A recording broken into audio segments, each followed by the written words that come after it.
بسم اللہ الرحمن الرحیم۔ اسلام کا کتنا عبرتناک منظر تھا جب معتصم باللہ آہنی زنجیروں اور بیڑیوں میں جکڑا چنگیز خان کے پوتے ہلاکو خان کے سامنے کھڑا تھا۔ کھانے کا وقت آیا تو ہلاکو خان نے خود سادہ برتن میں کھانا کھایا اور خلیفہ کے سامنے سونے کی تشتریوں میں ہیرے جواہرات رکھ دیے۔ پھر معتصم سے کہا، کھاؤ، پیٹ بھر کر کھاؤ، جو سونا چاندی تم اکٹھا کرتے تھے وہ کھاؤ۔ بغداد کا تاجدار بے چارگی و بے بسی کی تصویر بنا کھڑا تھا۔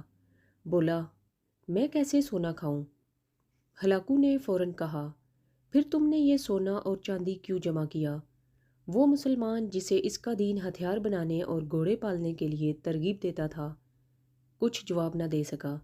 ہلاکو خان نے نظریں گھما کر محل کی جالیاں اور مضبوط دروازے دیکھے اور سوال کیا، تم نے ان جالیوں کو پگھلا کر آہنی تیر کیوں نہیں بنائے؟ تم نے یہ جواہرات جمع کرنے کی بجائے اپنے سپاہیوں کو رقم کیوں نہ دی کہ وہ جانبازی اور دلیری سے میری افواج کا مقابلہ کرتے؟ خلیفہ نے تعصب سے جواب دیا، اللہ کی یہی مرضی تھی۔ ہلاکو نے کڑک دار لہجے میں کہا، پھر جو تمہارے ساتھ ہونے والا ہے وہ بھی خدا ہی کی مرضی ہوگی۔ ہلاکو خان نے معتصم باللہ کو مخصوص لبادے میں لپیٹ کر گھوڑوں کی ٹاپوں تلے روند ڈالا اور چشم فلک نے دیکھا کہ اس نے بغداد کو قبرستان بنا ڈالا۔ ہلاکو نے کہا، آج میں نے بغداد کو صفائے ہستی سے مٹا ڈالا ہے اور اب دنیا کی کوئی طاقت اسے پہلے والا بغداد نہیں بنا سکتی۔ اور ایسا ہی ہوا۔ تاریخ تو فتوحات گنتی ہے، محل، لباس، ہیرے جواہرات اور انواع و اقسام کے لذیذ کھانے نہیں۔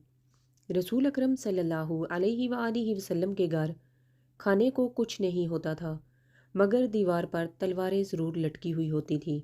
ذرا تصور کریں، جب یورپ کے چپے چپے پر تجربہ گاہیں اور تحقیقاتی مراکز قائم ہو رہے تھے، تب یہاں ایک شہنشاہ دولت کا سہارا لے کر اپنی محبوبہ کی یاد میں تاج محل تعمیر کروا رہا تھا، اور اسی دوران برطانیہ کا بادشاہ اپنی ملکہ کے دوران ڈلیوری فوت ہو جانے پر ریسرچ کے لیے کنگ ایڈورڈ میڈیکل اسکول کی بنیاد رکھ رہا تھا۔ جب مغرب میں علوم و فنون کے بم پھٹ رہے تھے، تب یہاں تان سین جیسے گویے نت نئے راگ ایجاد کر رہے تھے اور نوخیز خوبصورت و پرکشش رقاصائیں شاہی درباروں کی زینت و شان بنی ہوئی تھیں۔ جب انگریزوں، فرانسیسیوں اور پرتگالیوں کے بحری بیڑے برصغیر کے دروازوں پر دستک دے رہے تھے، تب ہمارے ارباب اختیار شراب و کباب اور چنگ و رباب سے مدہوش پڑے تھے۔ تاریخ کو اس بات سے کوئی غرض نہیں ہوتی کہ حکمرانوں کی تجوریاں بڑی ہیں یا خالی، شہنشاہوں کے تاج میں ہیرے جڑے ہیں یا نہیں، درباروں میں خوش آمدیوں، مراسیوں، طبلہ نوازوں، طوائفوں، وظیفہ خوار شاعروں اور جی حضوریوں کا جرمٹ ہے یا نہیں۔ تاریخ کو صرف کامیابیوں سے غرض ہوتی ہے اور تاریخ کبھی عذر قبول نہیں کرتی۔